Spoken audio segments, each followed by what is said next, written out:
Рашист, державный гимн Республики Беларусь.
Всем привет! 19-й тур чемпионата Беларуси, вторая лига. Смотрим футбол сегодня. Крумкачи Молодечно.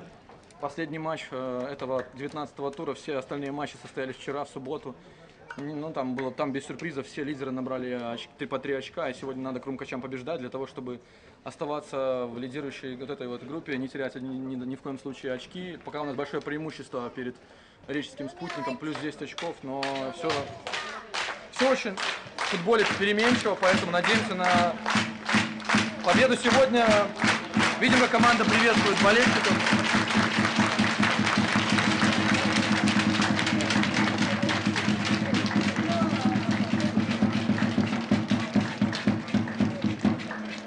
Расскажу вам сегодня сейчас о составе нашей команды, и пока матч начался.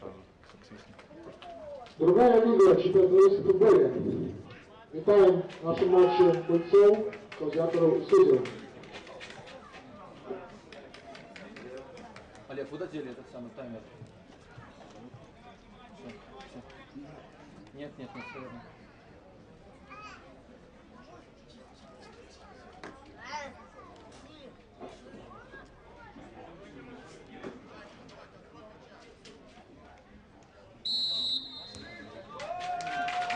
Начался матч!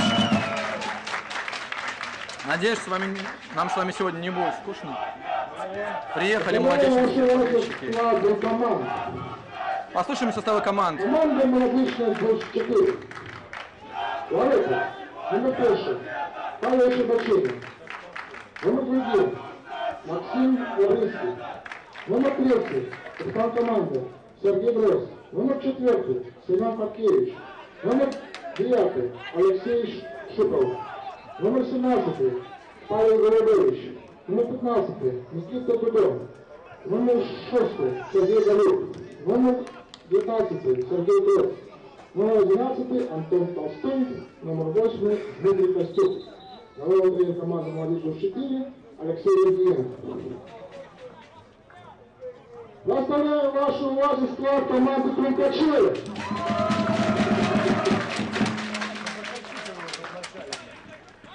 Ларета, номер 14, Антон. Номер 3, Александр. Номер 4, Владимир.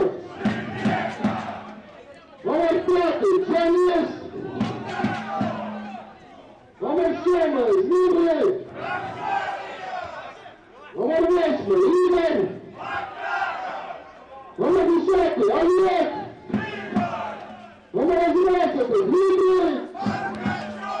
Номер 25, Кирилл. Номер 49, Сергей. Номер 54, капитан команды Дмитрий. Главный команды Алексей Леонидович.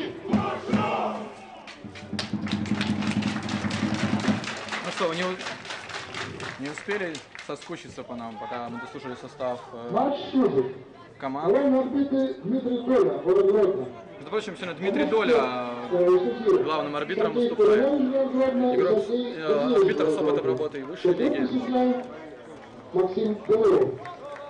Инспектор матча о разоблачении город Гродно.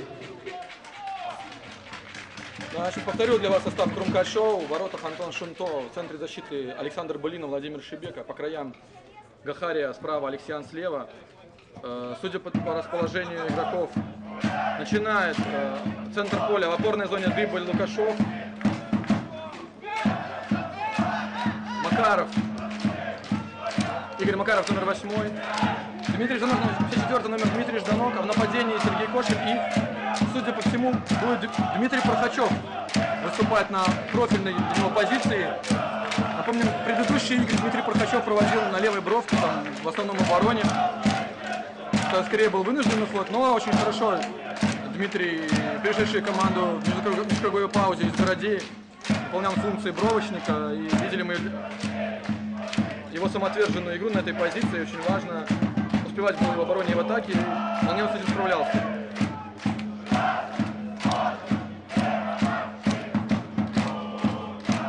В матче этих команд в первом круге Крумкачи одержали победу. Тогда молодежный играл в Чисти, на школьном стадионе, очень живописном месте. 3-1 победили Крумкачи. Это Галам Метич Баскаков, который сегодня отсутствует из-за дисквалификации. Может быть, опасный момент. Прохачев 1-1 остается против... Гол! Дмитрий Прохачев забивает мяч в ворота Молодечина. Первый гол Дмитрия Прохачева за Крумкачи. Ближний угол вратарь пропустил и открывает. Очень быстрый гол забивает Крумкачи.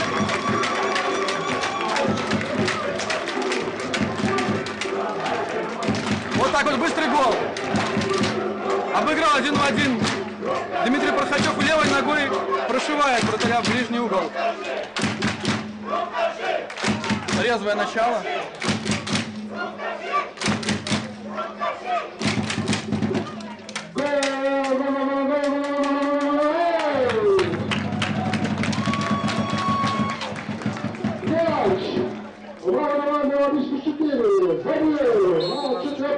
Номер 11, Лидер! Лидер! Лидер! Лидер! Лидер!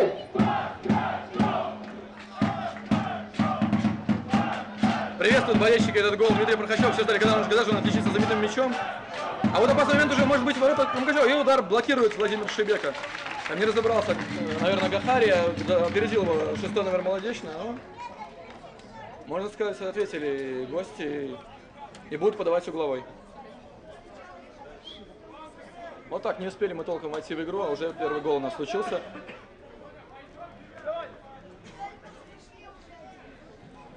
Смотрим, как завершит этот стандарт.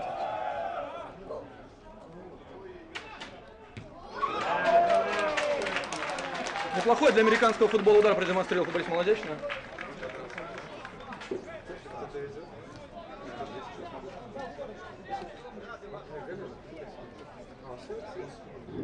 Официальный партнер НПК Крумкачи, международный бренд престижа. Шлюки робот электроники являются визуализацией. Официальный партнер НПК Крумкачи, Каньон, стильные модные аксессуары для мобильных приятелей. Официальный партнер НПК Крумкачи, компания Пэма, продаж и ремонт дополнительных покупок. Официальный партнер НПК Крумкачи, интернет-право профессиональной футбольной экипировки «Боусабай». Официальный партнер НПК Крумкачи, натуральная перевода «Правоэфиры». Официальный партнер НПК Крумкачи, заверенный фестивальный, территория став поверить. Официальный партнер НПК Крумкачи, агентство географических грант.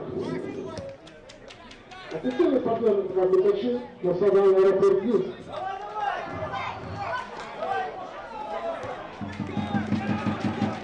Аэропорт Минск, самый красивый март. Партнер по стилю Крумкачи, табаковская биг-дров.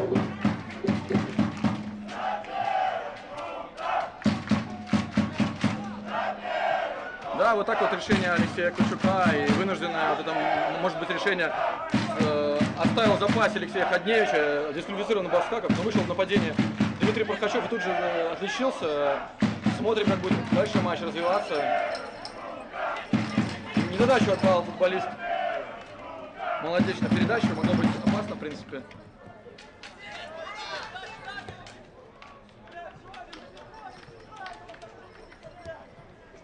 Начинает свою позиционную атаку футболисты из Молодечно.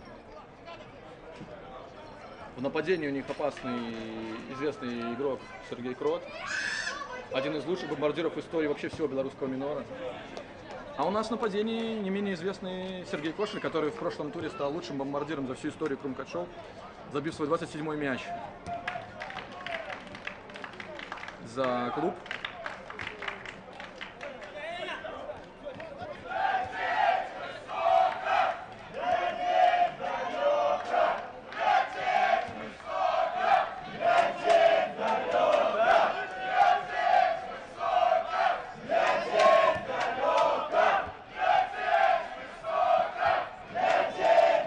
Они перехватили мяч Крумкачи, да высоко прессингуют защитников Молодечно, они пытаются не дать им разыграть мяч.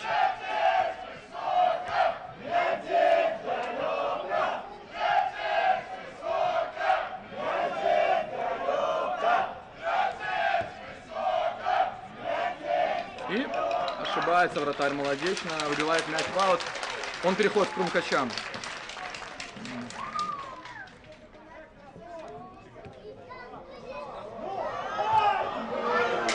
Опасный момент был у ворот Молодечно. Навешивал Дмитрий Жданов. Немножко не хватило Кошеля для того, чтобы нанести точный удар.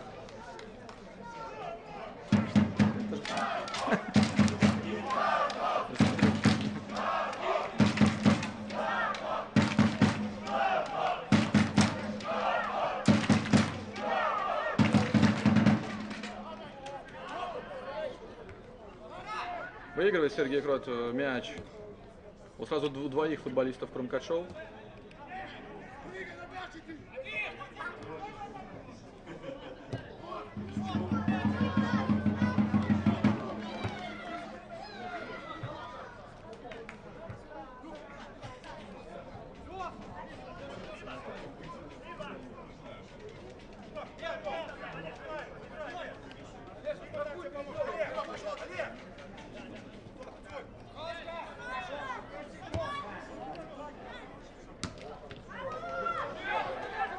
Перехват от Кирилла Алексеяна, может получиться атака. Справа Джок один, Лукашов забегает. Придется... Ну, Джок выходит из этой ситуации и оставляет мяч у Крумкачева, но немножко не точно передачу получилась у Прохачева. Фалит Олег Дыболь, но благодаря этому успевают наши футболисты вернуться и не дают Молодечно провести контратаку.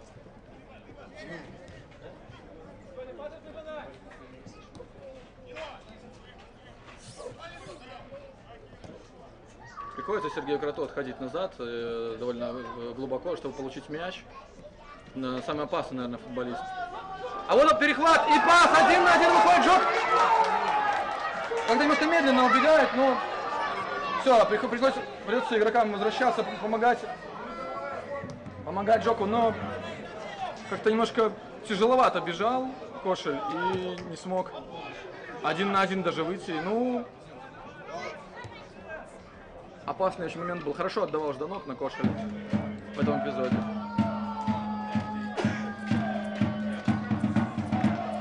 Еще раз Александр перехватывает мяч. А вот уже сейчас Жданов отдавал на Прохачева, но Прохачев не прочитал передачу, не успел ускориться. Моментально, как только теряют мяч футболисты Молодечно, перехватывают Крумкачи, там или Жданок, или Алексеян, или Дыболь. Идет передача вперед. И есть возможности для того, чтобы убежать в контратаке. Будут появляться эти моменты у наших футболистов, и надеемся, что удастся второй раз отличиться.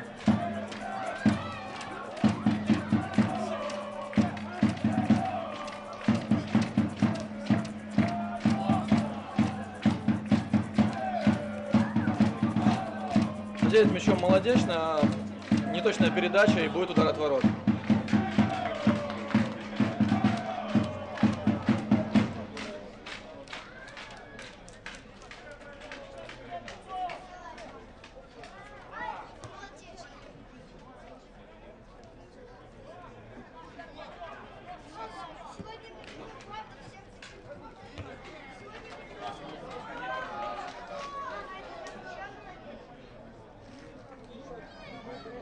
Побежал. Уданул.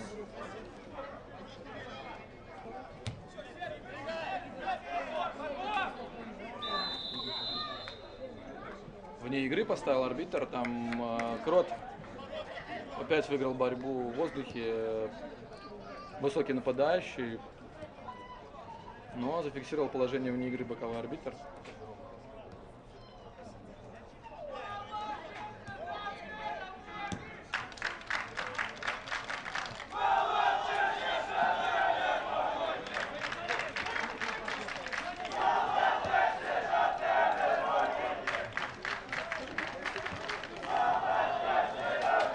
Передача на Коши, но не успел нанести удар, будет угловой.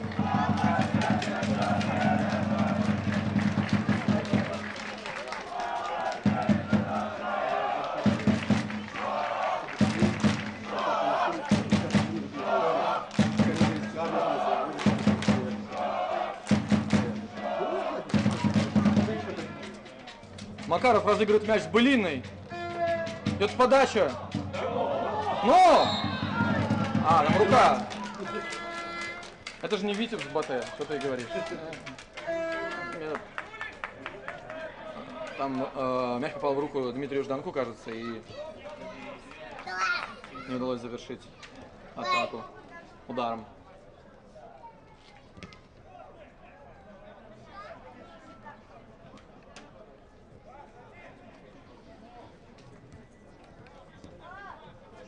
Пятнадцатая минута у нас идет, и Кирилл Алексеян нарушает правила на своем фланге. Будут подавать футболисты из Молодечна в штрафную, скорее всего, или разыгрывать. Но я думаю, что с этого фланга, с такого расстояния вполне может быть подача. Там остается Макаров и подходит к нему Лукашов для того, чтобы в стенку стать.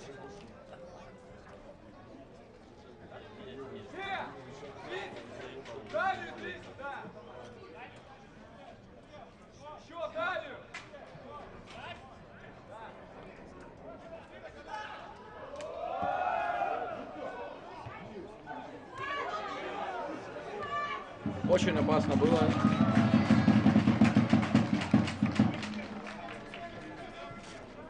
Заблокировали удар защитники Крумкачев. Но атака продолжается.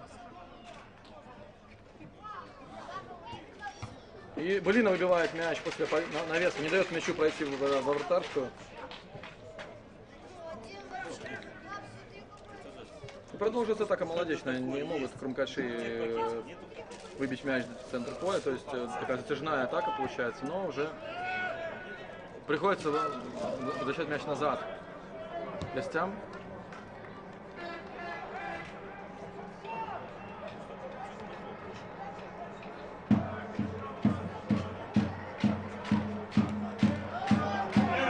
И едва не прошла передача Жданка на Пархачева, но тут Гахария подключается в атаку. Сколько футболистов? Смотрим, 4 Крумкача. Едва не получается у Жога передача на Жданка. Могло бы быть очень красиво. И уже Молодечный мчится в атаку.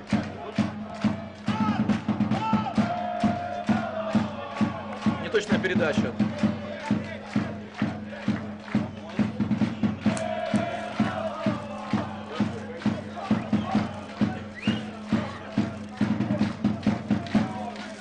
Гахария далеко вперед бросает.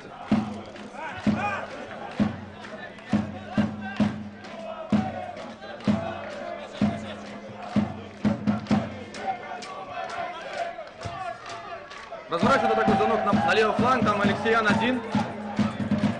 Подача на Жданку, ну, здорово отдавал Алексеян, но немножко совсем не хватило Дмитрию Жданку для того, чтобы вернуть мяч в штрафную.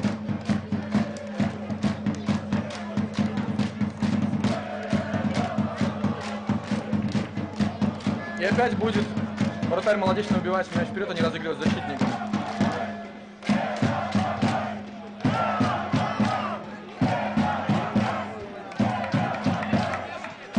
Делает это не точно.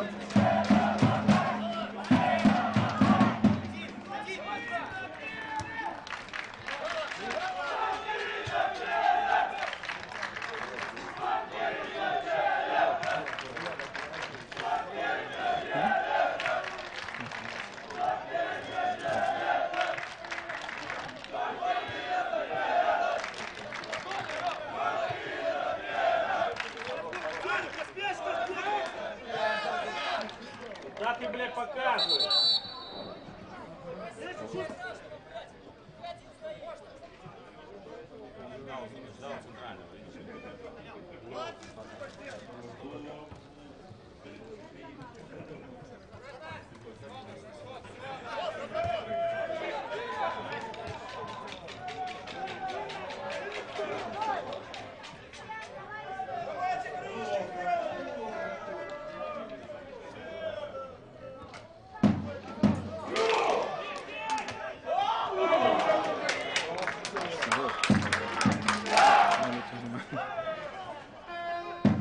Отбился?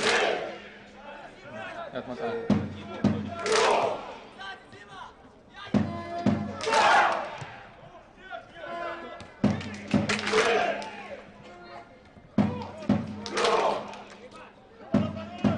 Тоже, получается, и Прохачев у нас отличился в этом чемпионате. Футболист забил за Крумкаши. Не было ни игры. Дмитрий пошел, передача. Никого там нет на дальнем фланге, к сожалению, кому завершить.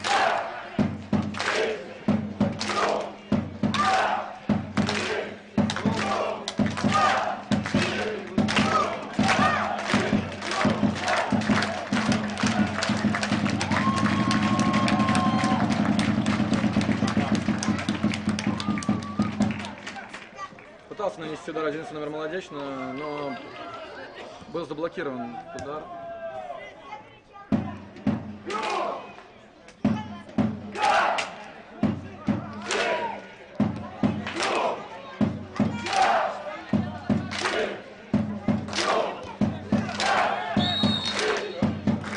Жестко играет против Дмитрия Жданка.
Молодечно свой предыдущий матч провело против Руха. Поступили ребята в зеленом этой команде сезон 3-1. Смотрим, опасный момент, может, 11 номер подает передачу. Никого нет. И 1-1. Сравнивает Молодечно. Заканчивается сухая серия Антона Шунто. Хорошая передача вдоль штрафной там и...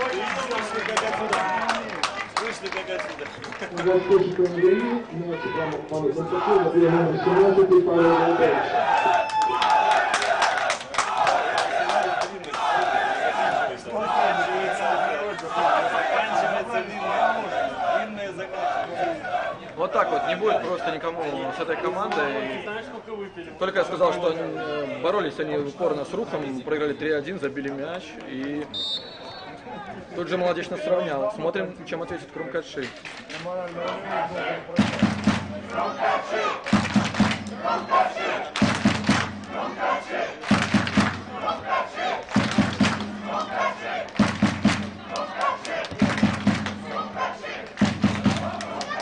Вот это опасно. Дмитрий Жданок у мяча. Будет подавать. Но не выпустил передачу, заблокировал защитник. Через Гахарию начинается атака. Дальше вратарь первым выходит на мяче, но...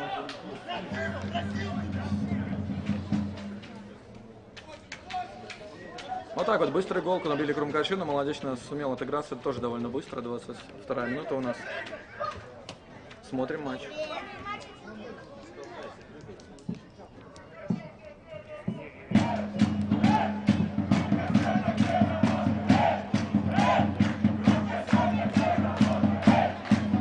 Давно не пропускал Антон Шунто за Крумкачи, это было последний раз в Горках, больше месяца назад. Можно сказать, что хороший удар дался нападающему Молодечно, и просто в противоход Антон даже не прыгнул, поэтому сложно его винить в этом забитом мяче молодечностями.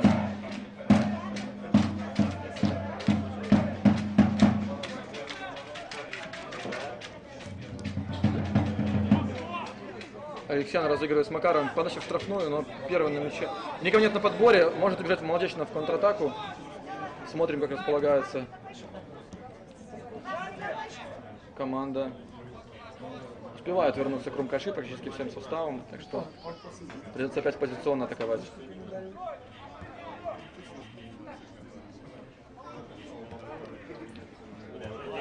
Передача, и Прохачев может убегать. Не удалась передача, и, к сожалению, не будет безопасного момента.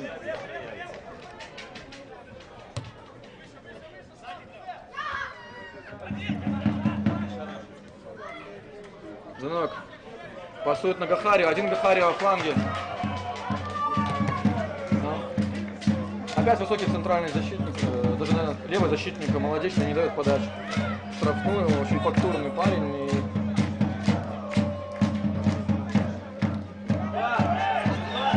Показалось, что попал мяч в руку футболисту Молодечно, но...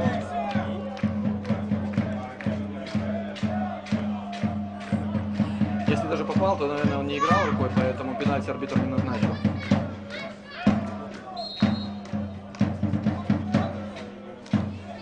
Сейчас. Показывает Дмитрий Долич, что нужно немножко мяч отодвинуть, немножко подальше от ворот, и именно оттуда производить, продолжать матч. Разыгрывает Макаров. Блин, очень хорошая передача Макарова. Прямо в голову Дмитрий Жданков подавал Былина, но не ожидал, что пройдет мяч и пробил мимо ворот. Хорошо разыграли Макаров с Былиной, это штрафной там.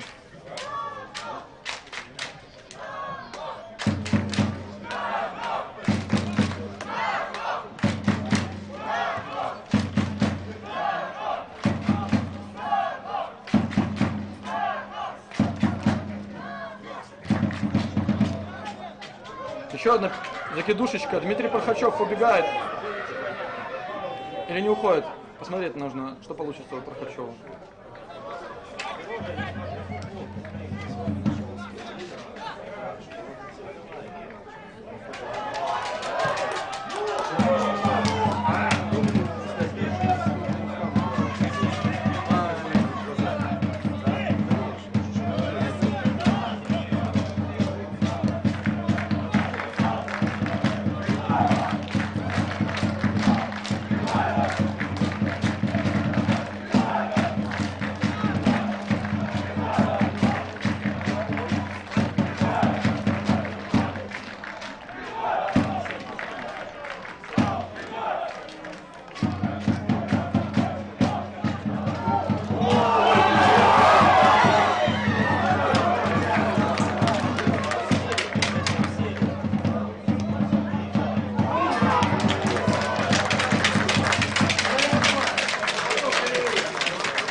Борисовна, ну ваша половина. Хорошо, за вашу.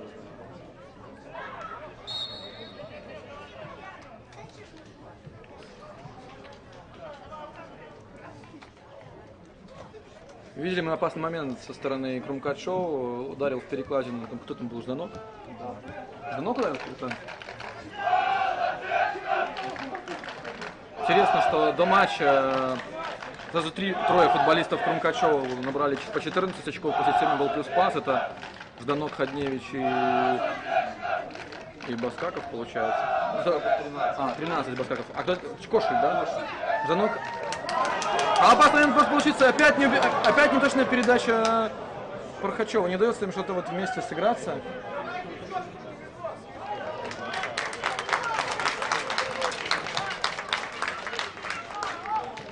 Пока не очень хорошо чувствуют друг друга Прохачев и Кошель. Кошель тяжеловато бежит. Прохачев отлично перехватил мяч, и можно было 2 на 2 убегать, но не удалось. Так вот, до этого матча по 14 очков, по 7 гол плюс пас набрали сразу трое игроков Крумкачев. Ходневич, Кошель и Жданок, но и вот интересно было, кто из них первым наберет 15 очко. Этим игроком стал Дмитрий Жданок, который отдал голевую передачу сегодня на Дмитрия Прохачева. Игорь Макаров активен. В предыдущем матче он не принимал участие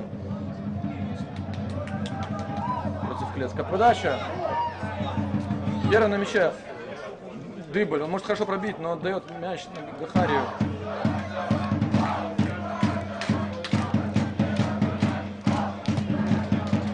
Это только закидушка от Гахарии, но там, я думаю, вратарь должен быть первым на мяче. Так и есть.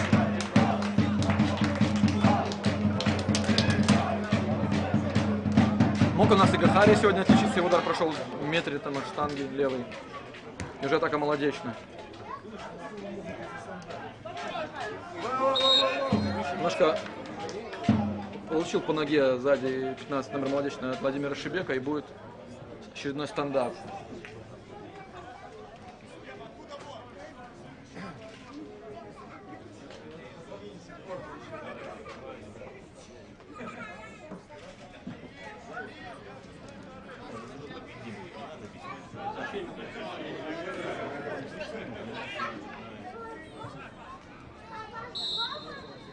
Смотрим. Подача там. Ух. Во время Крот выиграл мяч, выиграл верховую борьбу там на дальнем углу вратарской и нанес удар поворотом неточно.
Нарушают правила на Игоре Макарове, футболист молодечного.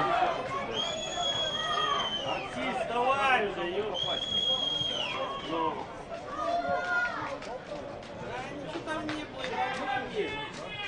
Не балет, ёпта. Балет-то. О, видишь. Ощущение, что умирал.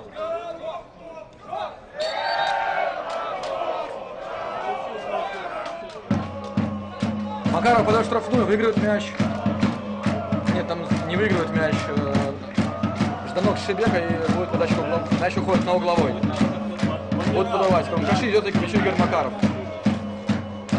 Видели мы уже с того фланга сегодня интересный розыгрыш штрафного с участием Александра Былина, но в этот раз Былина не подходит к Макарову, соответственно, будет подача в штрафную.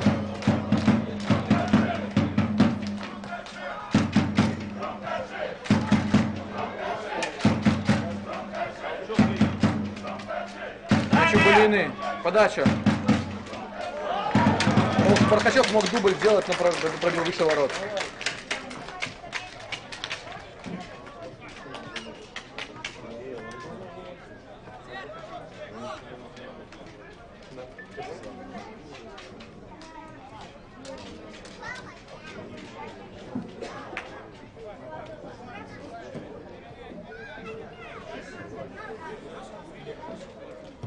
Таки молодец, надо сегодня. Ты опять поваляться, ёпта. Ты валяйся. Проходят футболисты молодежь на нескольких игроков Крумкачева. А вот здесь будет штрафной, да.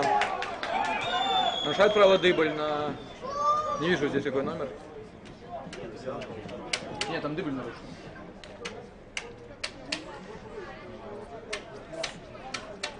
Не первый раз приходится нарушать правила футболистам в черных футболках на своей половине поля. Активно играет молодечная.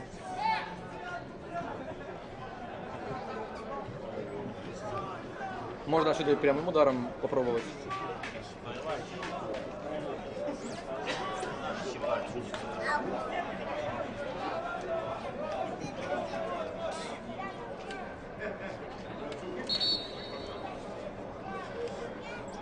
Просит Дмитрий Доля стенку подвинуться ближе к воротам. Считает, что игроки Крумкачева слишком близко стоят к мячу.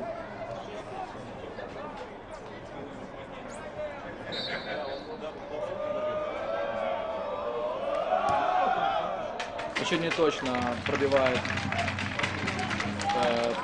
левый защитник. Возвращается на свою позицию. Да, на дальнюю надо было подавать.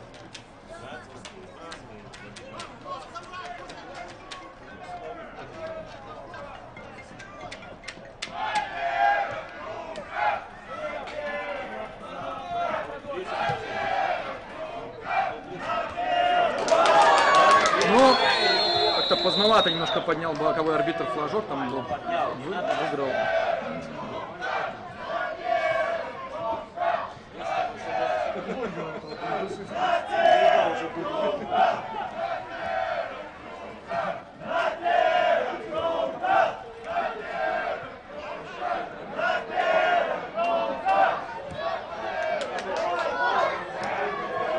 Пархачев первого мяча, ну, обыграет 1-1 или нет? Возвращается. И неточный удар Дениса Лукашова. Подал мяч детям, играющим возле стадиона.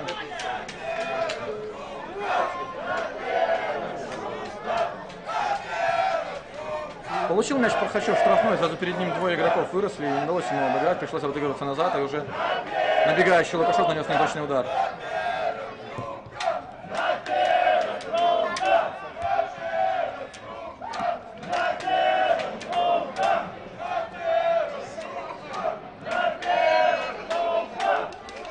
Немножко не хватило Кирилла Алексеяна для того, чтобы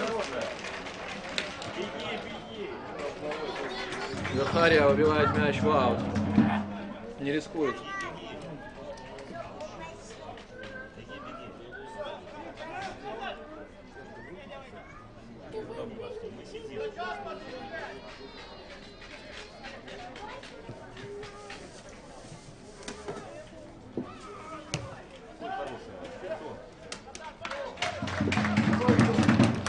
Антон Шинтов быстро вводит мяч в игру, там Прохачев борется с защитниками. Мяч у Жанка может получиться, опасная атака может получиться. 1 на 1 звонок против защитников. Ай-яй-яй, и неудачно играет.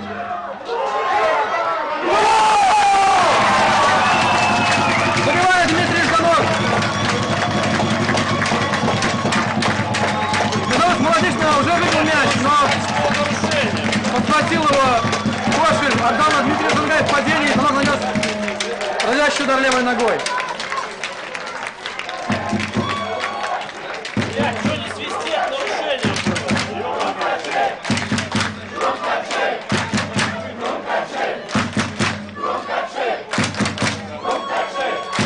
2-1 становится счет на 38-й минуте.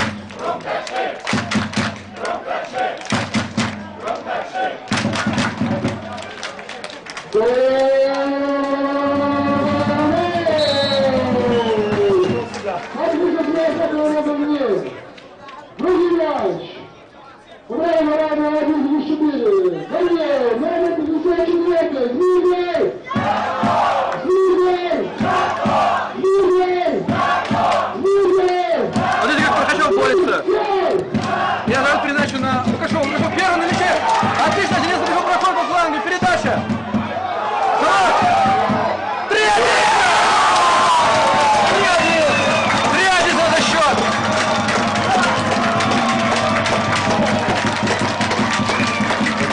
Тут же Станок делает дубль после передачи Дениса Лукашова, который оббегает Молодеченска как стоящего. Подает штрафную. Стоячего, хуячего. Поздравляю вас!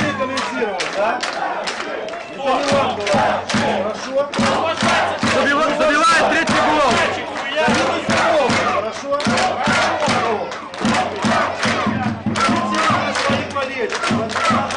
Говорит, как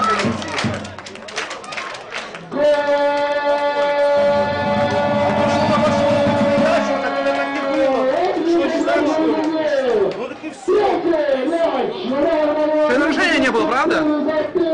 Вот там было нарушение. А мы смотрели, третий гол, было нарушение? Ну таки хорошо.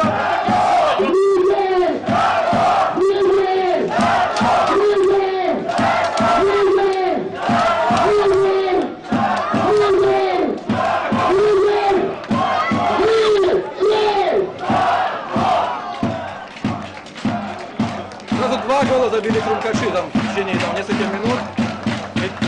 Счет уже 3-1.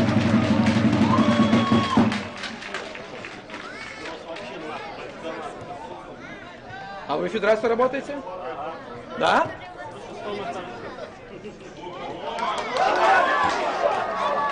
Что, может быть, ну что, смотрим, чем закончится эта атака? Прохачев прорывается в штрафную, режет угол, но вратарь на месте. Я могу его в руки.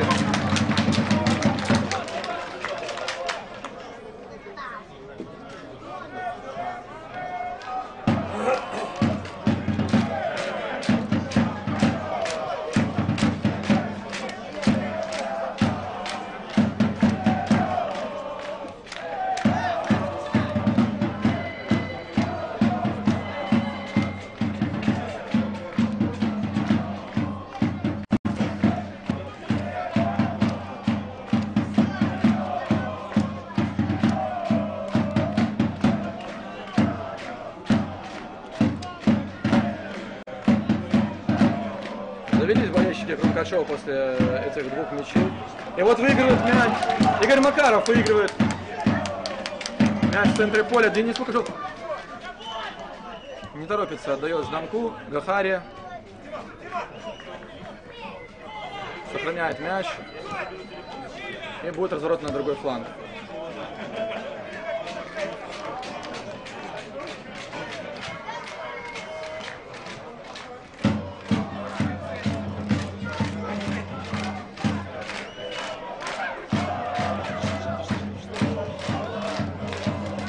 Еще одна точная передача. Пытался Гахария выиграть мяч у защитника. Молодечно, нет нарушения правил. И Шибеков успевает убить мяч в подкате.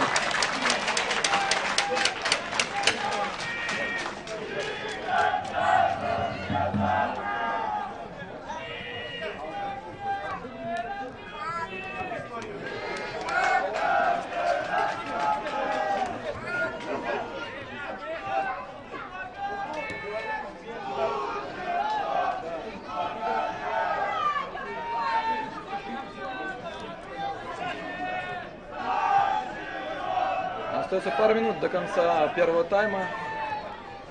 Проходит он в атаках молодечно, но перехватывает мяч Былина.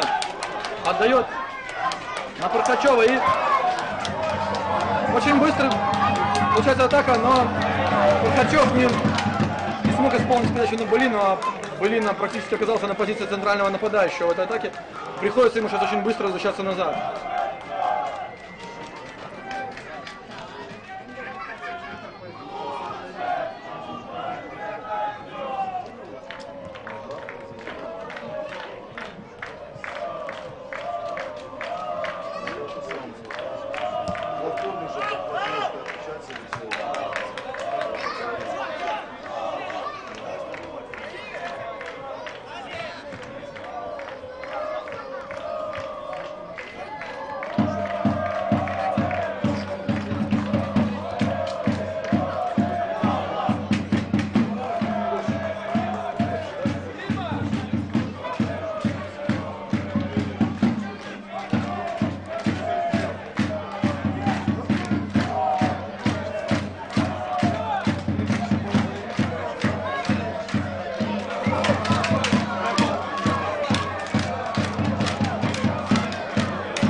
Хитрик Дмитрия Жданка.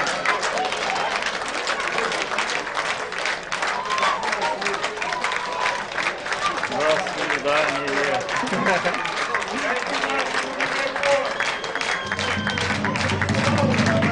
На 45-й минуте 4-й гол забивает Крумкачи.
Какой счет? Какой счет?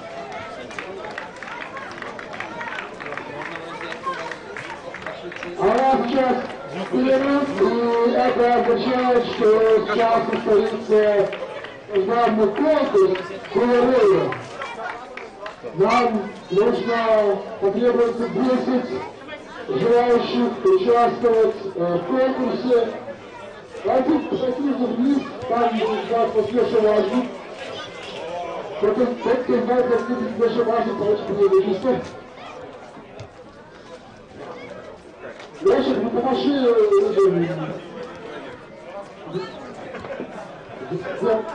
Где важно вообще? А, вот, вот. Вот, Лешек может отвалиться вниз к скамейке запасных. Да, у нас будет конкурс. Будет человек.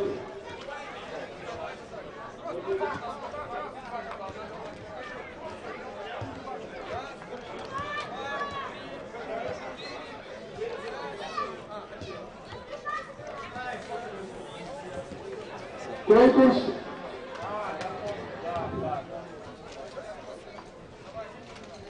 Конкурс называется «Почувствуй себя игроком первой лиги».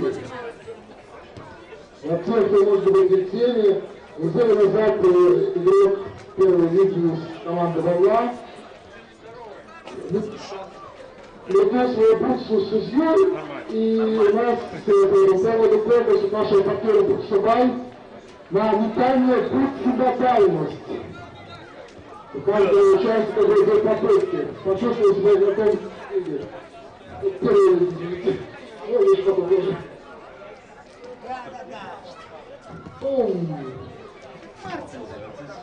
Мартин. А, не из-за фронта? Да не, вроде нормально. Это даже не из-за этого, просто звук херовый. Ну и у его тоже, наверное, где-то.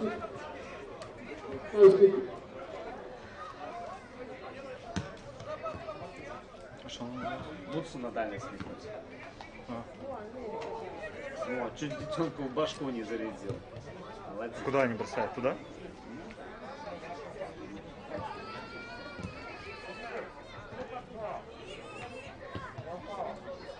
Приз 25 рублей. Или, ну, сертификат. Что такое?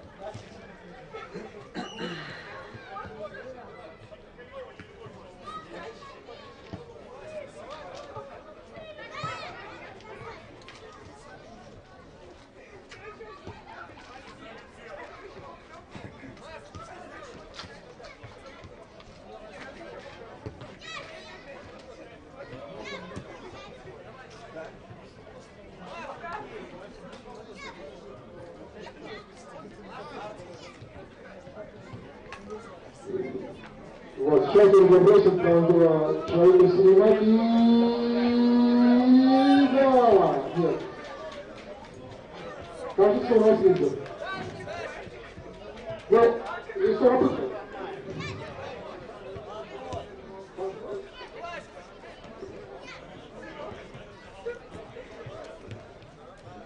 Так, следующий участник. Оу.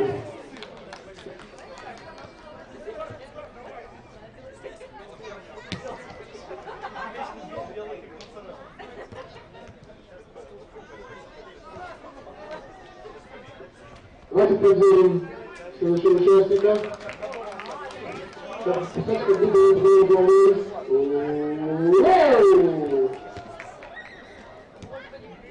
Хорошая попытка на дальность, но не точность.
Сейчас видео наше соревнование, новый принципал, и развитие сюда.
90 сантиметров.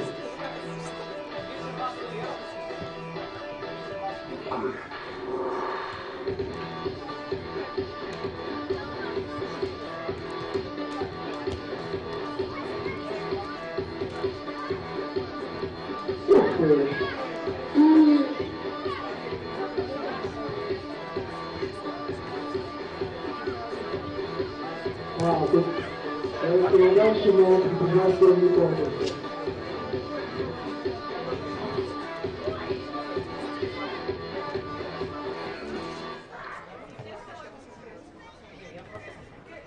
И у нас последний час, как понимаешь?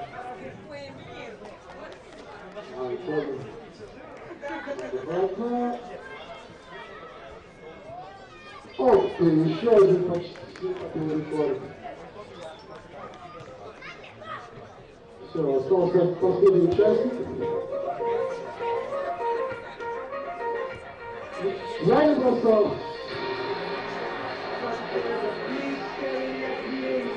И я помню, что его развернули.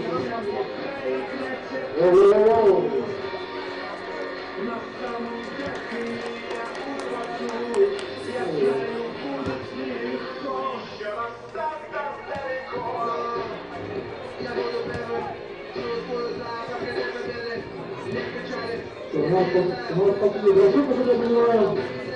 Давайте поаплодируем.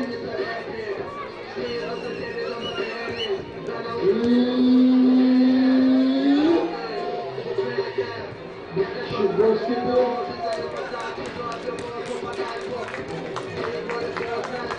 Владимир Кузьминский, который вручает в команде Субай сертификат по 25 рублей. Вызывает магазине Субай.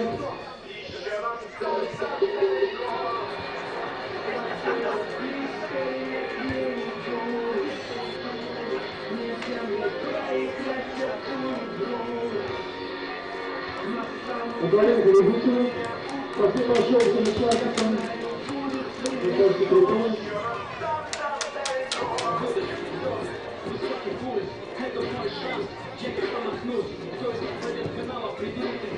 Слышишь шум трибун, все пора, настолько был пёсый, тащилась в детство горячая кровь, храброе сердце со мной команда, трудно мнений, вместо реальных чемпионов, то, что бьется честно, уважение придет через кровь и год, настоящие мужчины выбирают спорт, адреналин победам, и бой пройдет, за команду, за страну, только вперед, готов к любому, готов к обороне, Олимпиада Сочи, на светлой поле, главное битва впереди будет нелегко.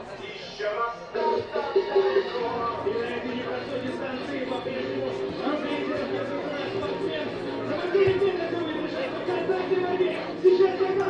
новый шанс! Терпите работать! Терпите работать!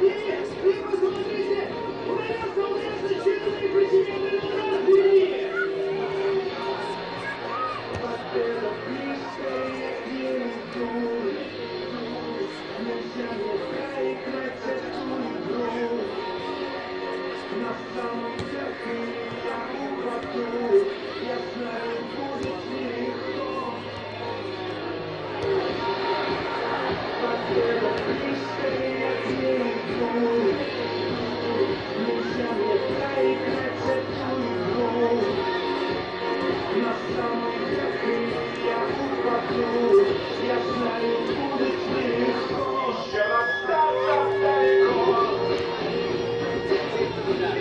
Вот честно.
нагрузку.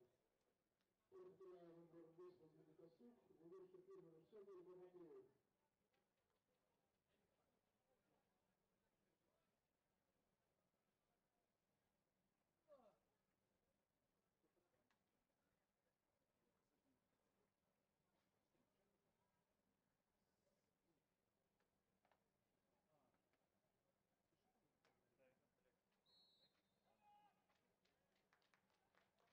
Ну что, начался второй тайм у нас. Да. Начался второй тайм у нас матча Крумкачи Молодечно в хорошем настроении. Начинаем эту вторую половину игры. Благодаря хит-трику Дмитрия Жданка еще в первом тайме выйдем мы со счетом 4-1. Много веселее будет, должна проходить вторая половина. Но знаем мы, что Молодечно не так как бы просто быть в обороне, я думаю, на нашей команде. То есть придется там быть внимательным. И гол забила прежняя команда, и атаки проводила. А вот Макаров по флангу. И что, отворот показывает арбитр. Почему-то подумали наши футболисты, что мяч идет в аут, но довольно далеко было до бровки.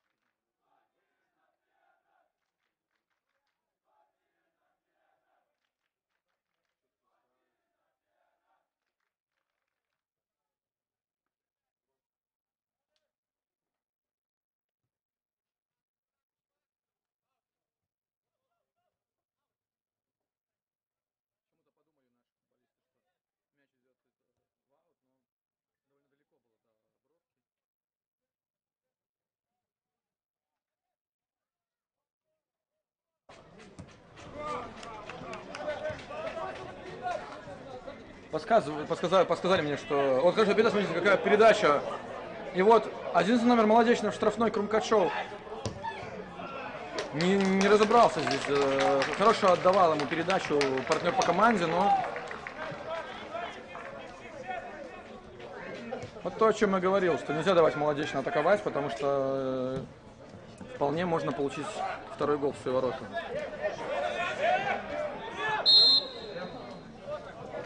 Нарушение свистнул арбитр и...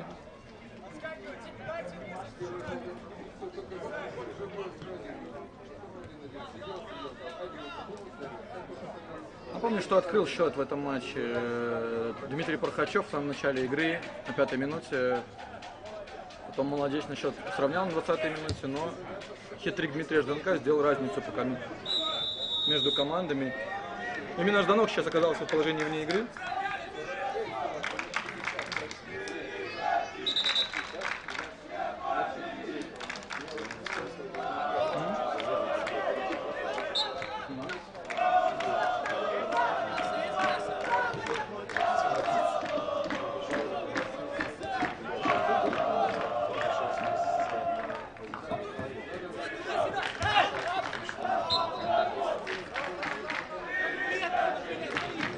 Получил повреждение футболист Молодечного.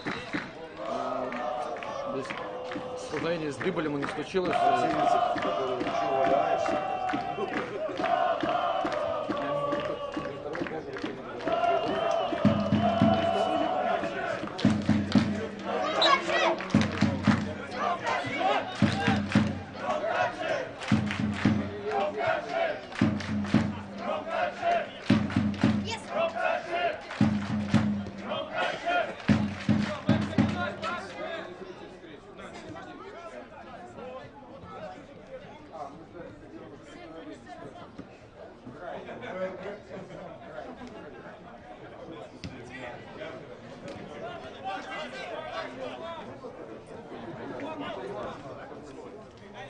Молодечно в атаке вот Сергей Крот получает мяч, должен подавать в штрафную, он должен сам там замыкать на самом деле этот прострел, потому что высокий футболист.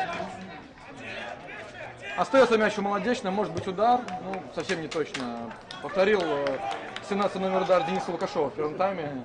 И тоже, а там детей уже нет, дети там уже не играют, поэтому там разминаются футболисты Молодечно.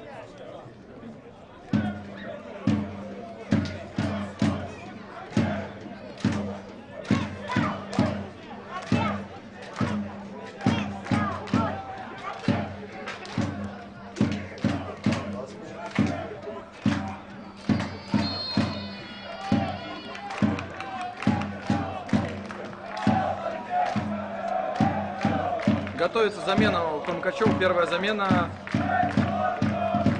В игру вступит Андрей Пивульский. Новицкий уже сам. Новицкий уже команду покинул, Илья. Да.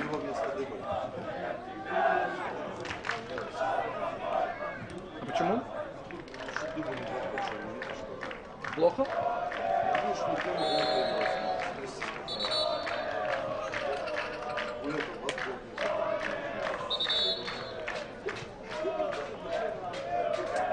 Первая замена в составе.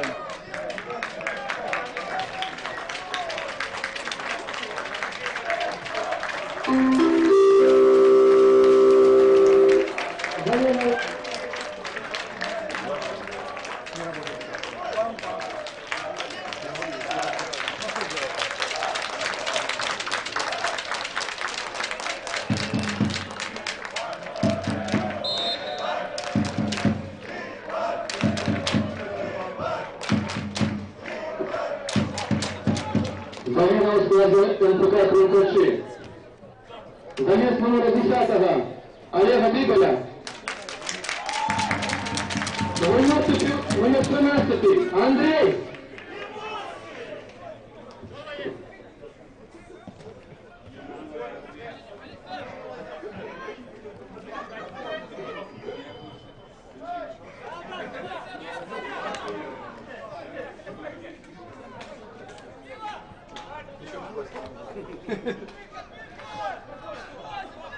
Занимает Пивульский позицию Олега Дыболя ровно по позиции в центре поля. Опорный полузащитник, второй опорный.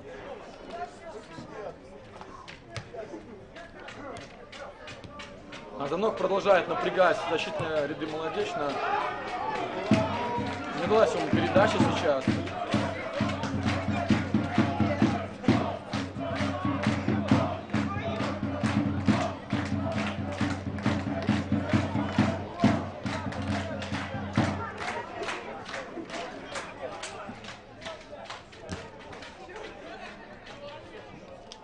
Совершенно один, номер 2, посмотрите, остался у Молодечно на левом фланге. Алексей вроде уже увидел ее, но не удалось сделать нашим гостям точную передачу на левый фланг, поэтому до опасного момента дело не дошло. Может быть, сейчас очередной неточный удар, но там нет уже детей.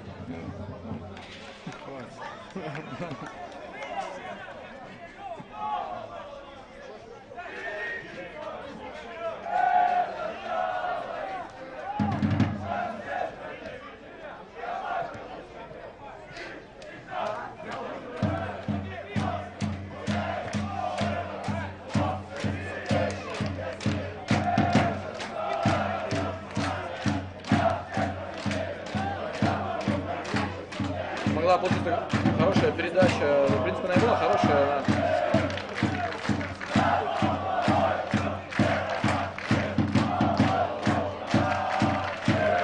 Занок отбирает мяч, пасует на Прохачева, Прохачев выходит 1 на 1, но ворота пустые, ну что будет делать Кошель? Очень опасно было. Атака Крумкачева может продолжиться, Кирилл Алексеян с мячом. Но не торопится, дает игрокам подойти.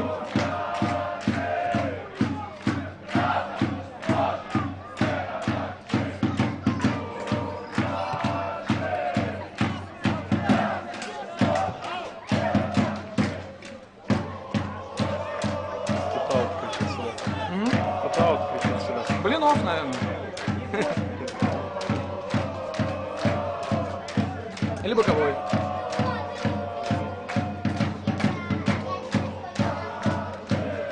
Провели мы в перерыве конкурс на дальность Виталий Буцу, кто дальше. Один из болельщиков, кому удалось дальше всех швырнуть Буцу, Павла Волчевского, тренера. Очередной удар в детскую зону, не знаю, что время мяч туда летит.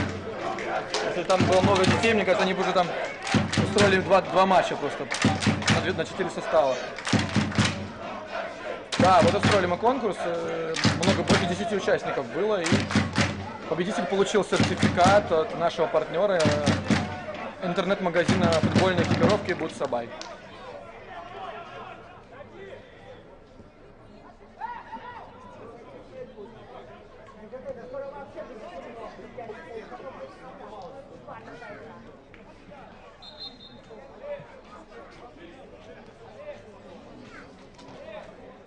Затишье у нас какое-то на стадионе. Даже поезда мимо не едут. Подавать стандарт будет Молодечно.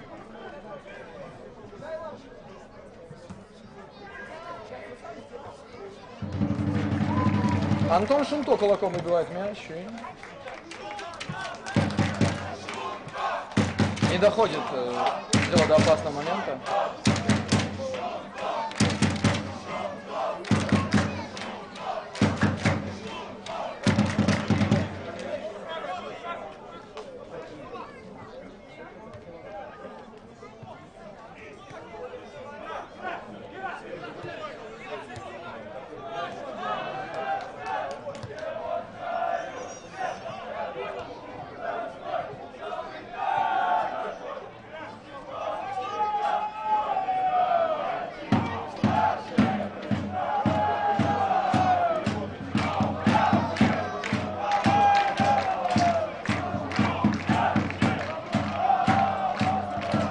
Сразу несколько футболистов Крумкачева в прошлом сезоне защищали цвета Молодечно.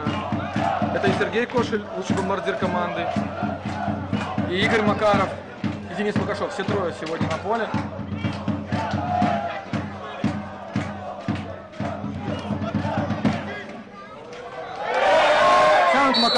Тянет Макарова за трусы. Отбрасывает 17 номер мяч.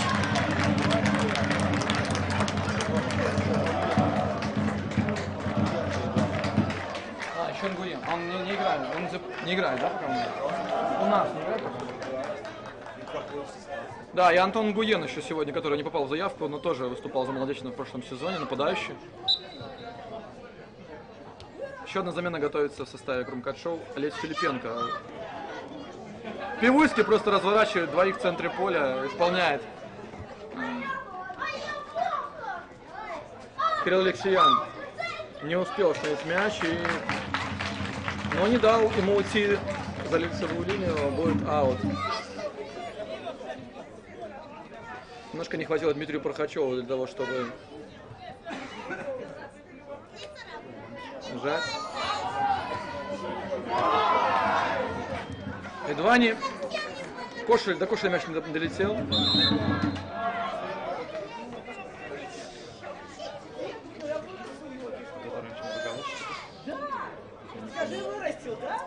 Да, Мургал. Да.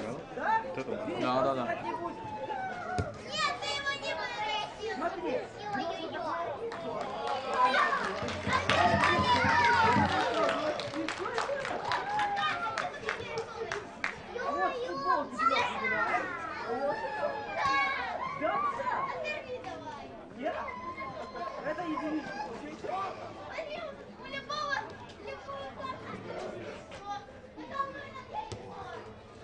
Антон Шунто начинает атаку Крумкачев. Мячом Александр Болина. Дальняя передача на Джока. Вместо кого ты видишь Филипенко?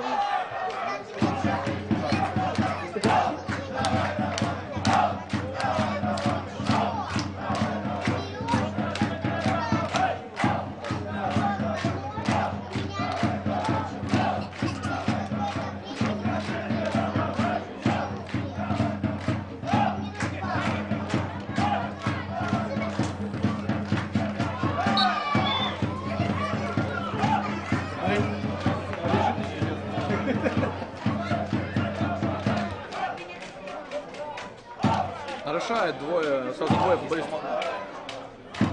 Молодечно.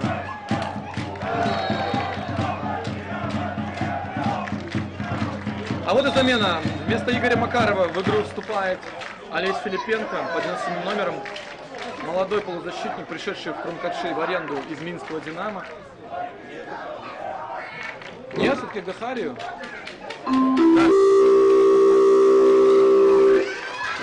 Замена связана команды Крумкачи. капитана номер 7 Дмитрий. Запись заговорил. Вернется клуб номер 27 Олесь Филипенко. Самую гущу футболистов молодечно направили мяч со штрафного Крумкачи. Первый на подборе стоял Андрей Пивульский.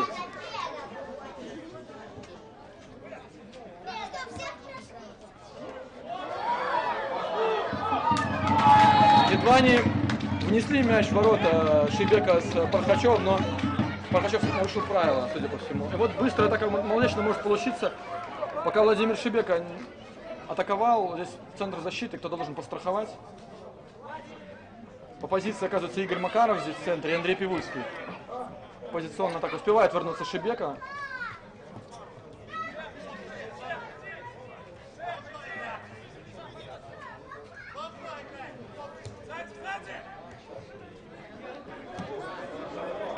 И Джоки и Андрей Пивульский. О. Интересное решение принял Джок. Не хочет забивать 28-й гол свой, судя по всему.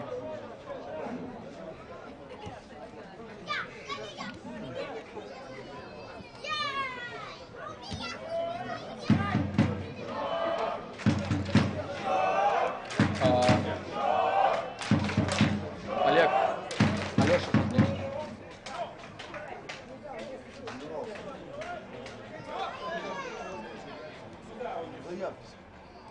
В смысле?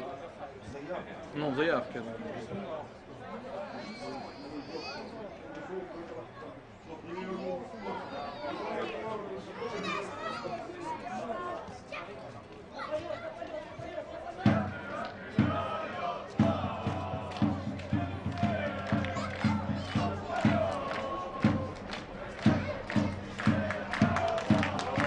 Есть интересная такая история, связанная с болельщиками Крумкачев.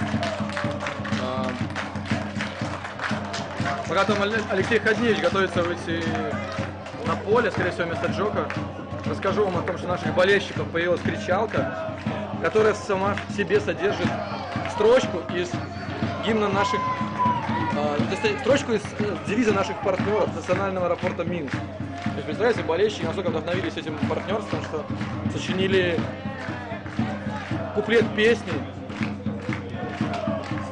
со строчкой «Кратчайший путь к мечте», девизом нашего партнера аэропорта.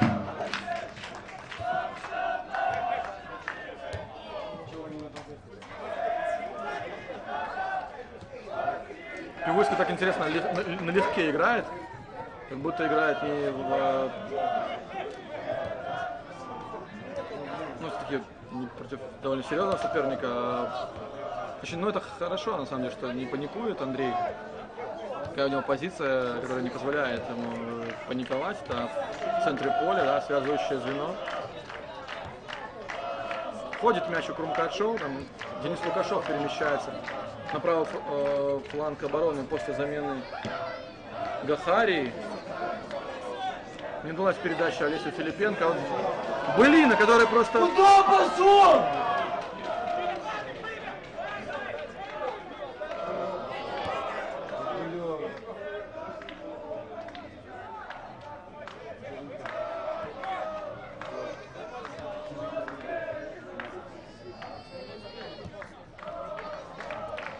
Первым на мяче должен быть Кирилл Алексеян.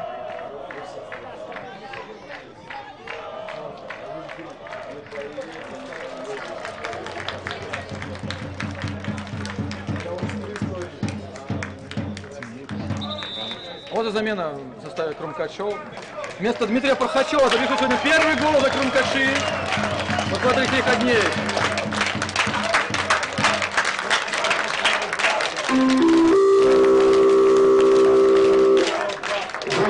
Скажет команда Крумкачева. Только финала номер 11 Дмитрий. На место номер 9 Алексей. Алексей.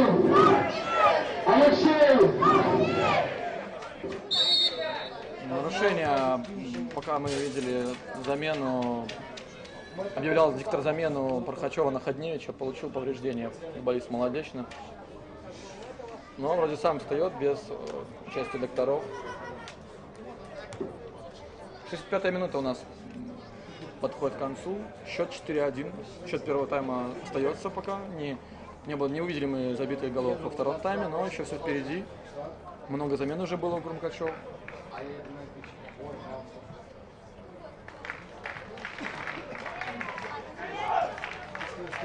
И отдает Сергей Крот мяч хозяевам.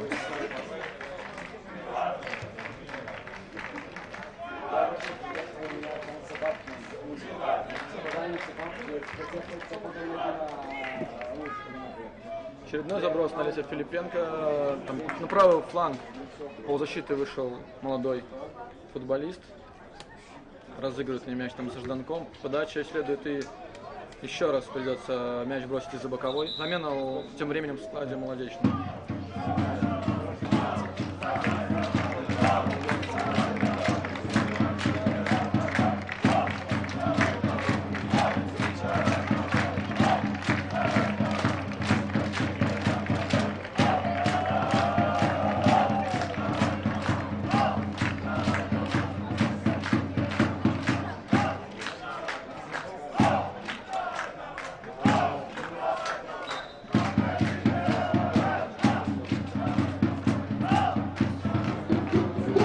В складе команды Молодечно.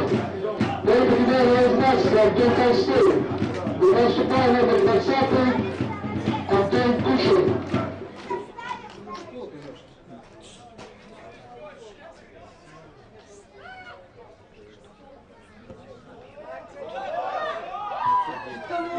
Скажу ему, что Вынести, ну! больше не будем.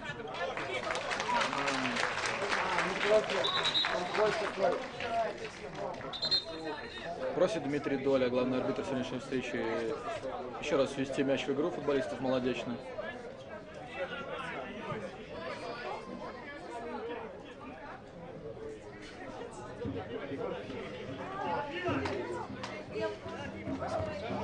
Все, да? Подожди. Ближе, просто.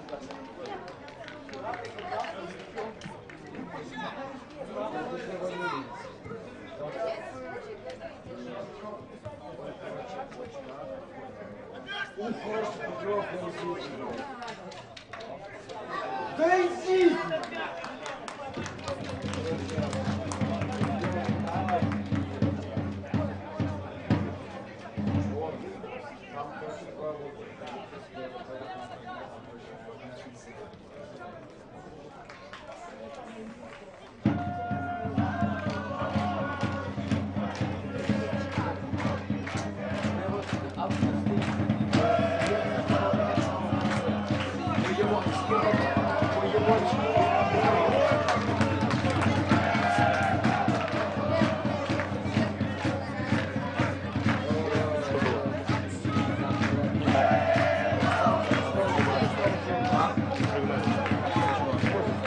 Если гол забьют, что болельщиков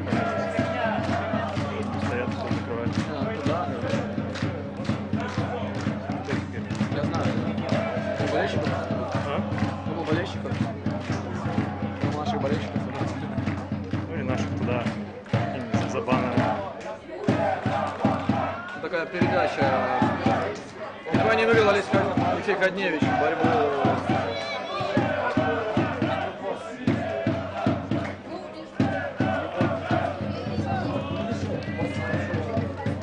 Дождь пошел, да? Судя по тому, что болельщики переходят сюда к нам по трибуну.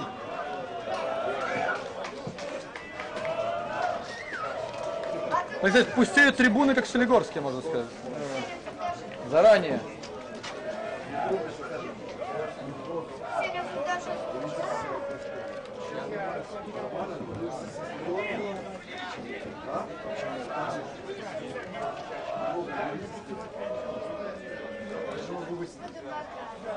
А Молодечно даже. Будет заканчиваться матч, судя по всему, под аккомпанемент дождя. Алексеяну не выходит передача точная, но Филипенко пытается добрать мяч у 7-го номера Молодечно. Тут даже и еще хорошо. Не удается гостям провести атаку, свою мяч снова Крумкашов. Там Денис Лукашов, занимающий место там на правом фланге. Дыхали, весело произошла такая воротка. Еще 20. Вышел мяч, хотя Жданов очень эффектно пробрасывал его мимо защитника.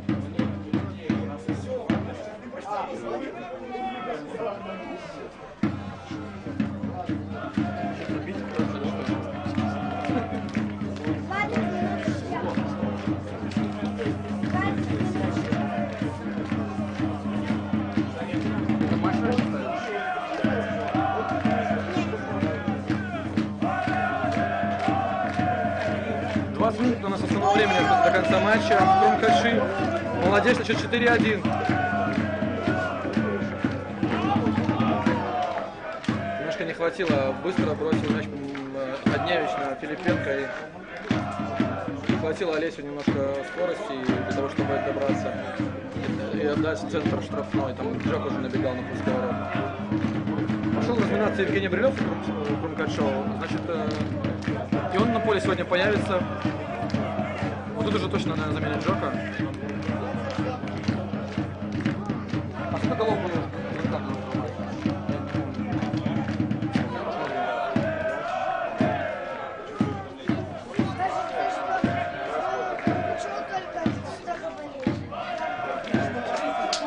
Обыгрывает Игорь Макаров. На дальнюю флангу подает.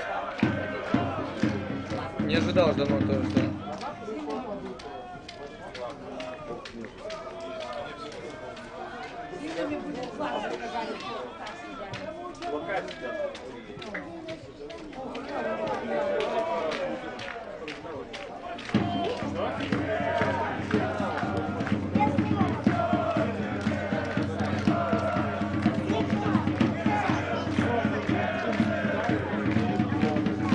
Опасный момент, Алексей Ходневич качает по кругу, и выбил защитник, по-моему, на угловой там, да? Я не вижу просто. Показалось, что промазал, но там... А кто отбегал? Не дали Жданку сделать сколько?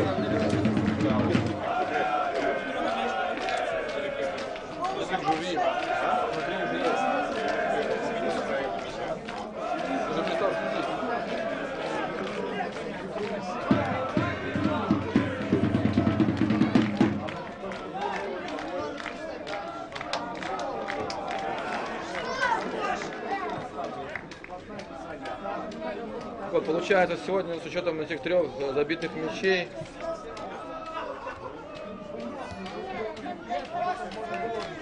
у Жданка было 5, значит забил 3, значит 8 голов уже.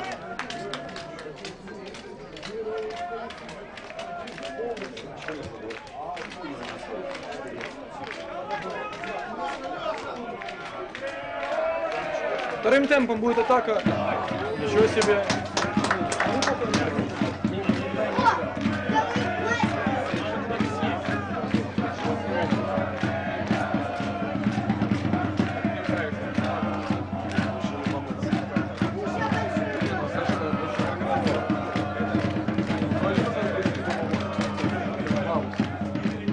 Проходит в атаку Молодечно, передача идет на центр штрафной, там на Кроца, но Былина возникает на пути мяча и не дает отличиться Сергею Кроту.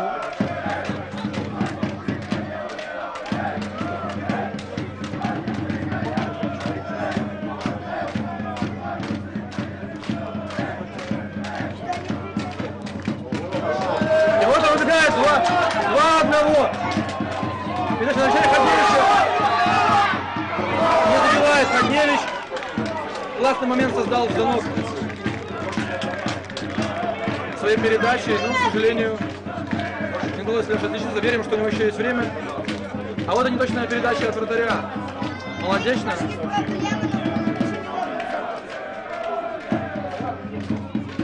нельзя брать мяч в руки, потому что передача от своего идет. И Макаров доигрывает эпизод. Стало нарушение, да?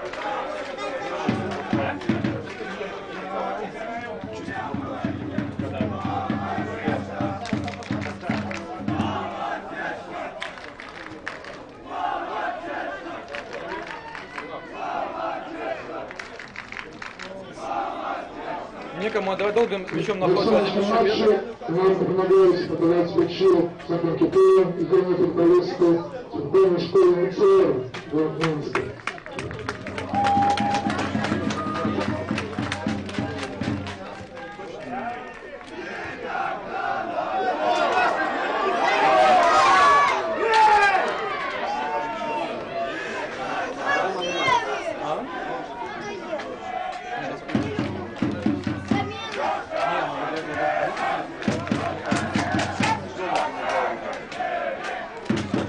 Есть ощущение, что забил сегодня Алексей Ходневич, моменты возникают.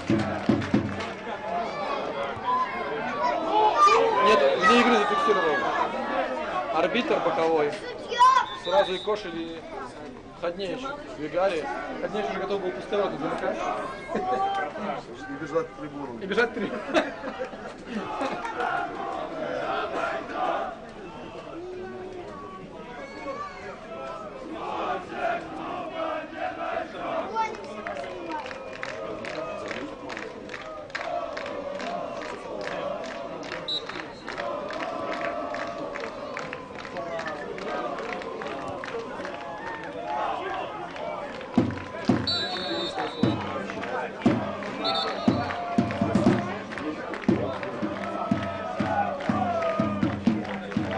По заказу начался еще сильнее дождь, и даже сейчас немногие болельщики, которые взяли зон с собой, остаются только на трибунах, все остальные здесь стоят на надзоре БГУ вместе с нами.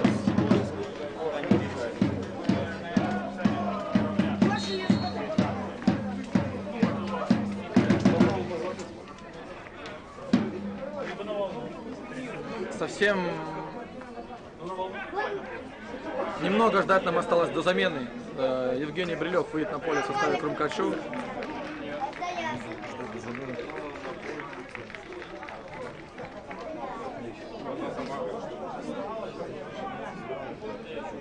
Смотрим, как исполнен стандарт футболиста Молодечного. Совсем не точно, на дальний угол штрафной мяч летел и...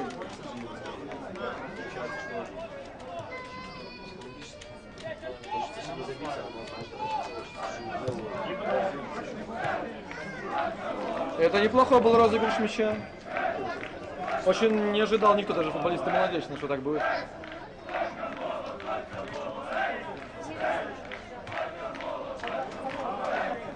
Играют в квадрат, такое ощущение наши футболисты здесь. Смотри, загонит человека, блина отдаст. Нет, уже играют Молодечного в квадрат. Ну, пяточкой, да? Все как учил Лобановский. Могли бы там стоять, там поставить.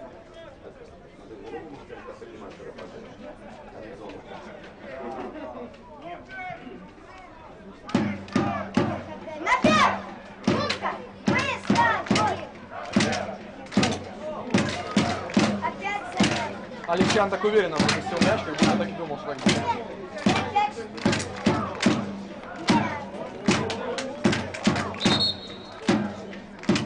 Замена в составе Крумкачева.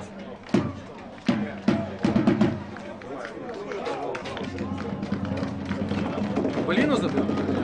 Шебека заменяет? А, Жданка меняет, все понятно. Забирает повязку капитанского Владимир Шебека и меняет героя сегодняшнего матча. Дмитрия Жданка, Евгений Брилев.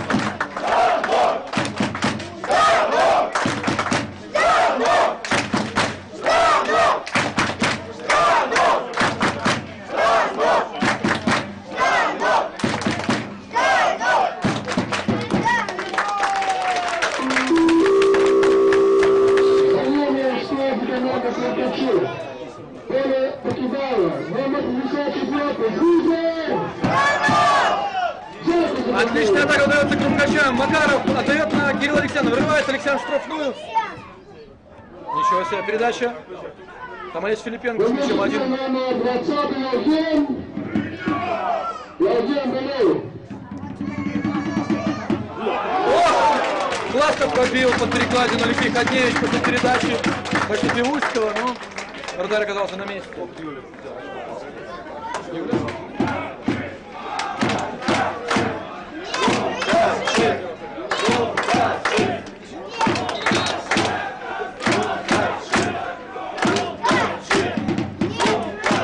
Макаров подает с углового.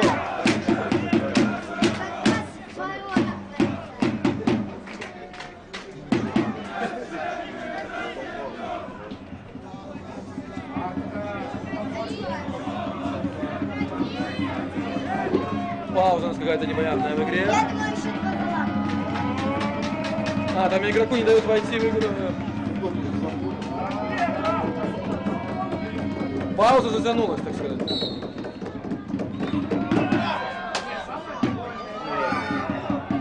Шибека едва не получил, как бы. Смотрим. Шибека 2 раза чуть не замкнул прострел.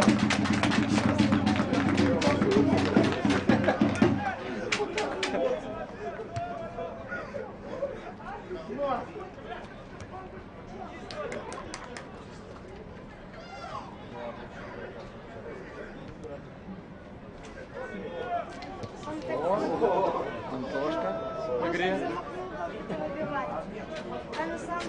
Термин удар.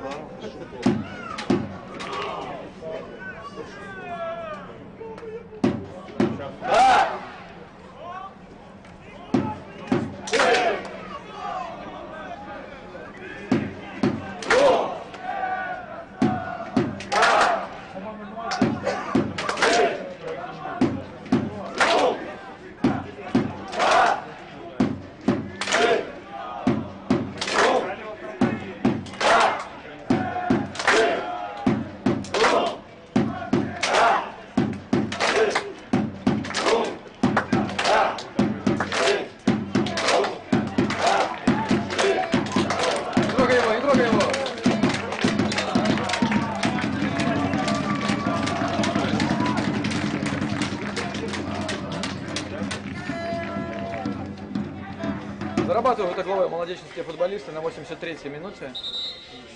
И вот наконец-то разрешают провести замену. Мне кажется, человек уже забыл, что его заменять собирается. Замена сказывает номер 6, Сергей Галиев. Где выступает номер 16 Михаил Закевич.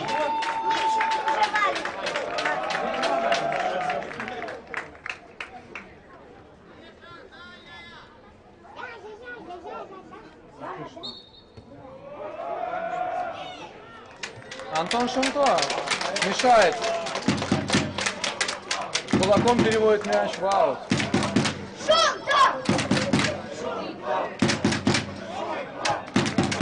Там уже Брилев вернулся, оборону подстраховал. Таким образом, сразу 3 нападающих у нас номинальных на поле находятся. Это Кошель, Ходневич и Брилев.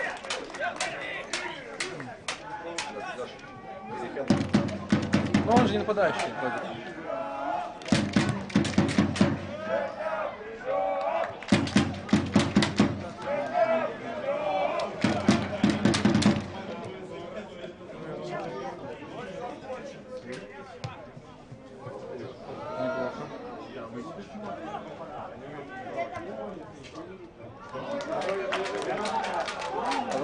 Из ошибки Крумкачев мог вырасти опасный момент у наших ворот, но не смогли игроки из Молодечного распорядиться мячом как следует.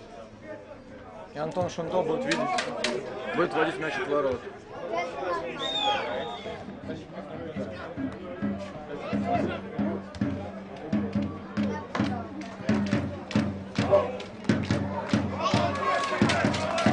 Макаров сегодня хороший матч проводит, очень много единоборств выигрывает. Передача на Ходневича. Немножко не туда хотел получить мяч Алексей.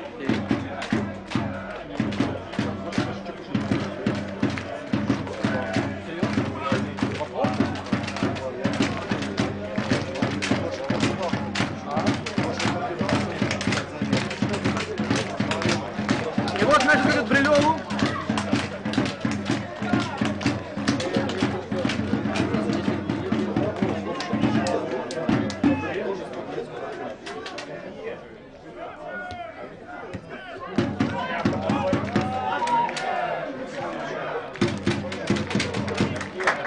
Маркоян оттирает нападающего Молодечного от мяча и не дает ему сделать передачу, создать острый момент.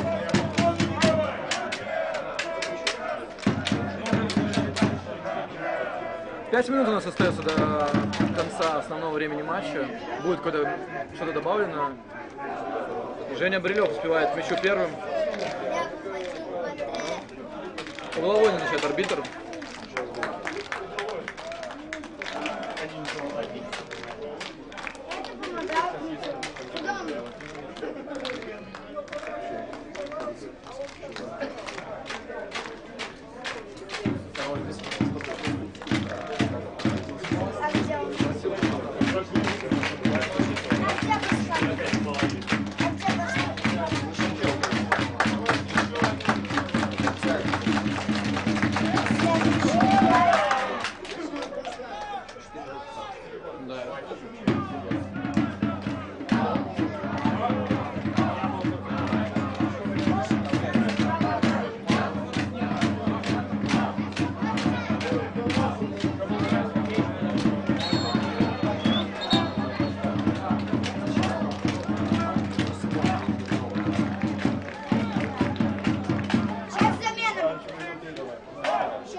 Вот этот момент, конечно, изящно пытался завершить Олег Филипенко. Там.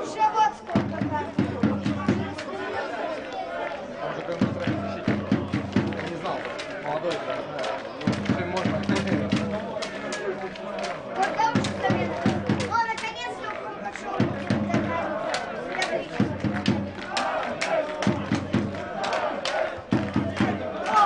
Сразу двое игроков Крумкачева готовятся вступить в игру, это Даська и Николай Корольков.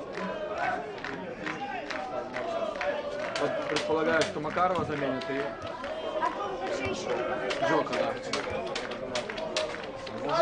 Наступний матч команда Крумкачі поєднала у суботу 1 вересня виїзд у Громову.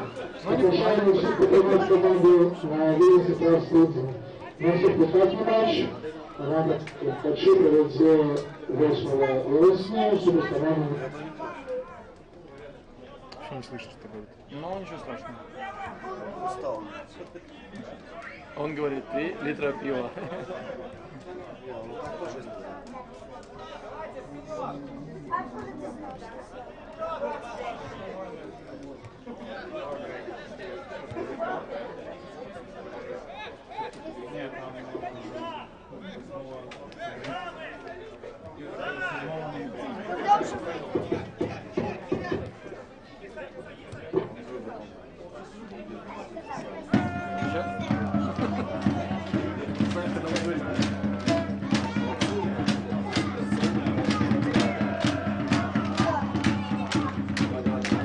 Успевает Алексей Ходневич к мячу, штрафной, Молодечная.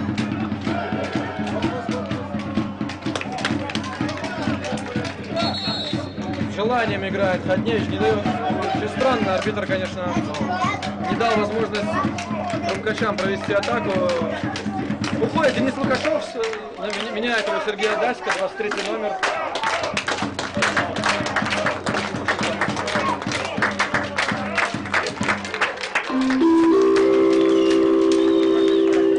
Занимаюсь каждый команду Крумкачев. Я покидаю номер 5, потому что это шоу. Дениса Лукашова выходит Сергей Адача, и вместо Джока выходит Николай. Сергей Адачка и номер 24 Николай Горейко.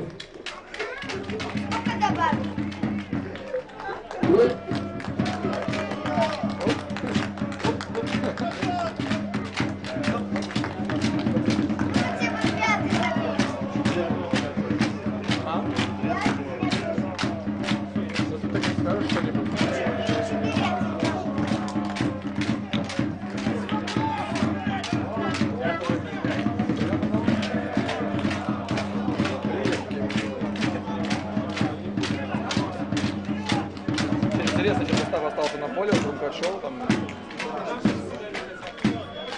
много футболистов ротации. Но продолжают атаковать вороны. Николай Коробков отдает на Алексеяна. Ну и можно вырезать передачу. Брилев едва не... Окончен матч.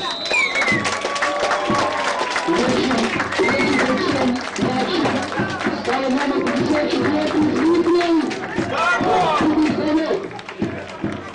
После матча принимает загородный матч Байзакову.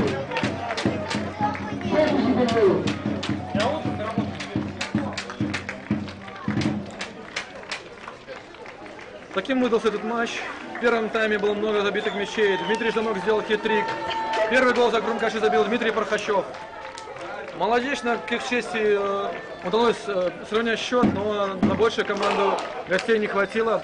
Спасибо, смотрели нашу трансляцию. В следующие выходные едем в гости в Гомель к Бумпрому. Скорее всего, это будет воскресенье, 2 сентября. Следите за нашими группами ВКонтакте и в других социальных сетях для того, чтобы узнать оперативно все новости. Приезжайте в Гомель поддержать команду. Нам очень нужна ваша поддержка. Это был последний летний матч для нашей команды. И август провели все победные матчи, мы выиграли все матчи. Поэтому вместе с вами движемся дальше, с вашей поддержкой. Спасибо большое.